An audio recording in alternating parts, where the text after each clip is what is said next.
Ok, bonjour chers étudiants, je vais faire aujourd'hui ce tuto pour aider certains à travailler sur les calques de forme. Donc quand vous lancez Photoshop pour la première fois, vous avez cette interface là. Ça dépend de la version là où vous êtes. Donc sur notre version, parce que c'est une version récente, vous avez PS ici. Donc vous cliquez sur PS. Pour certains, vous n'aurez pas cette option là, vous aurez directement cette interface là. Une fois que vous êtes ici, vous cliquez sur Fichier, vous allez à Nouveau. Ok, pour certains aussi, vous n'aurez pas cette interface là, vous allez avoir une petite interface. Ok, on va créer un document impression A4. Ok, et on donne le nom, le titre du document. Donc je mets TP1, donc calque de forme. Calque de forme. Donc je laisse les dimensions par défaut. Ok, l'orientation je laisse par défaut.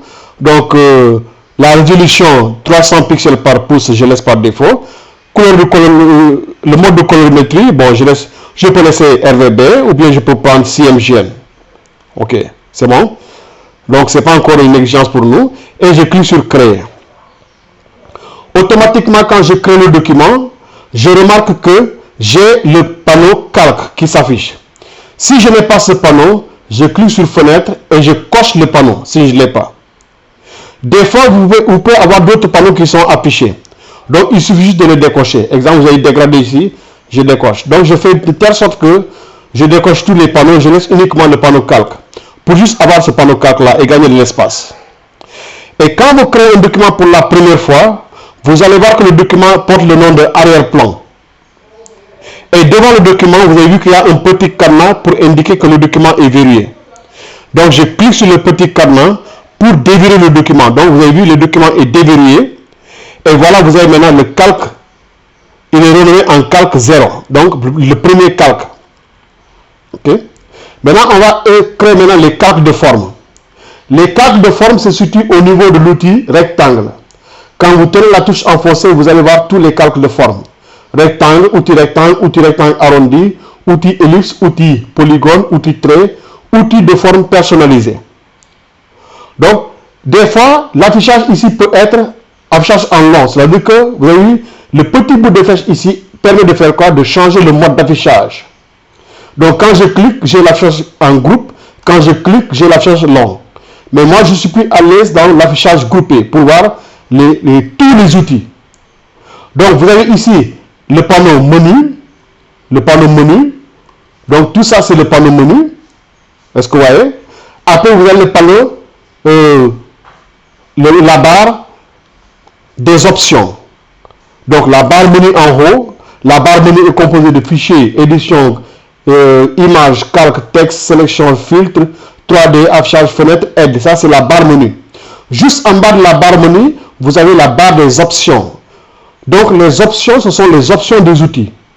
À chaque fois que vous cliquez sur une option, sur un outil, l'outil présente ses options. Donc chaque option a ses propres outils. Est-ce que vous voyez? Chaque outil a ses propres options de manipulation. Donc, on dit que les options changent en fonction de l'outil qui est sélectionné. Quand je clique sur l'outil rectangle, les options de l'outil rectangle sont là. Si je clique sur un autre outil, vous allez voir que ce ne sont pas les mêmes options. Donc, chaque outil a ses propres options. Je clique sur l'outil rectangle. Donc, quand je maintiens la touche enfoncée, je vais voir les autres outils. Est-ce que vous voyez? Donc, je sélectionne rectangle, outil rectangle. Dans les options de l'outil rectangle, je peux avoir une couleur de fond, une couleur de contour, la taille des contours, le type de trait, etc. Donc, couleur de fond, ici je vois que c'est du blanc. Je clique sur le blanc et je dis je veux avoir un rectangle qui a un fond bleu. Contour, je sélectionne un contour, je dis un contour rouge. Est-ce que vous voyez? Et je clique à nouveau ici. Et je fais quoi? Je clique, je tiens la touche enfoncée et je dessine le rectangle. Voilà, j'ai dessiné un rectangle qui a un fond bleu et un contour rouge. Juste à côté, vous avez la taille du contour. Ici, par défaut, pour moi, j'ai 23,79. Si je veux augmenter la taille du contour, je clique sur le bout de flèche, soit j'augmente la taille du contour, soit je diminue la taille du contour. Est-ce que vous voyez? Donc, je laisse à à peut-être 23. Bon, je diminue jusqu'à 23. J'ai fini de travailler. Je clique sur le calque 0.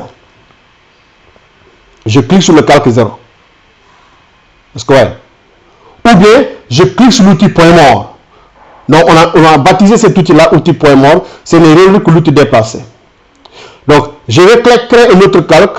Je clique encore sur, je reviens toujours sur le calque 0. Je mets encore calque de forme. Je vais créer un autre rectangle maintenant, avec un fond différent. Fond maintenant, je mets fond jaune. Les contours, je laisse en rouge. La taille, je laisse comme ça. Et je fais quoi? Je crée encore un autre rectangle. Donc maintenant, j'aurai un fond jaune et un contour rouge. J'ai fini. Je clique sur l'outil déplacer. C'est notre outil point mort. Et ainsi de suite. Si je veux créer encore un autre calque, je n'oublie pas, je reviens chaque fois sur le calque 0. Je vais maintenant créer l'outil ellipse. L'outil ellipse, c'est la forme arrondie. Je change de fond. Je prends maintenant le vert. Est-ce que vous voyez? Je prends le vert. Je laisse la couleur de rouge contour, etc. Maintenant, il y a deux manières de créer l'ellipse. Si je tiens la touche Shift enfoncée et je crée l'ellipse, j'aurai une ellipse parfaite, c'est-à-dire un cercle parfait. Si je lâche la touche Shift, vous avez vu, ça devient ovale. Si je mettais la touche Shift enfoncée, ça devient parfait. Ok, ouais. Donc, je reviens, je clique sur la touche Shift, je tiens la touche enfoncée, je lâche d'abord la touche glisser avant la touche Shift. Une fois que j'ai fini, je clique sur le calque 0 et je clique sur l'outil déplacer. Donc, l'outil déplacer permet de déplacer. Maintenant, regardez ici, vous avez des calques qui sont créés. Le premier calque créé, c'est le calque rectangle. Donc, on a un calque rectangle. Le deuxième calque, c'est le calque jaune. Le troisième calque, c'est le calque ellipse. Et ces noms-là sont des noms par défaut. Je peux changer les noms. Pour changer un nom, je double-clique sur rectangle 1. Automatiquement, vous allez voir si ça activé. Je mets là-bas bleu. Je change de nom. Donc, je viens ici aussi. Je double-clique et je mets jaune. Jaune. Ici, je double-clique sur ellipse. Je mets vert. Voilà, donc les calques, on peut les changer de nom automatiquement en double-cliquant. J'ai fini, je clique sur l'outil déplacer sur notre outil point mort. Donc ça, c'est la première étape de manipulation. Maintenant, quand vous voulez déplacer un calque, vous le sélectionnez et vous le déplacez. Je veux sélectionner, déplacer le calque jaune, je le sélectionne et je le déplace. Donc, on peut conclure à raison, pour travailler sur un calque, il faut le sélectionner et le déplacer. Je sélectionne le calque bleu et je déplace. Voilà. Maintenant, regardez sur chaque calque, il y a un petit œil qui est devant. C'est l'œil de visibilité du calque. C'est comme vos yeux. Quand vos yeux sont ouverts, vous voyez. Quand vos yeux sont fermés, vous ne voyez plus rien. Donc, qu'est-ce que je peux faire? Je peux masquer le calque vert. Pour le masquer, je clique, je décoche l'œil. Le calque disparaît. Je décoche encore l'œil sur le calque jaune. Ça disparaît. Je décoche le calque sur le... Ça disparaît. Donc, si je veux réafficher, j'ouvre l'œil, j'ouvre l'œil, j'ouvre l'œil. Est-ce que vous voyez? Maintenant, comment supprimer un calque? Pour supprimer un calque, c'est trois options. Je sélectionne le calque et je clique sur la touche supprimer du clavier. Supprimer, ça supprime le calque. Ça, c'est la première option. Deuxième option, je sélectionne le calque, je fais clic droit sur le calque et je fais supprimer le calque. Ça, c'est deuxième option. Donc, je valide par oui. Troisième option, je sélectionne le calque et regardez bien ici en bas, il y a la corbeille. Qu'est-ce que je fais? Je sélectionne le calque, je le glisse jusqu'à ce que la main arrive sur la corbeille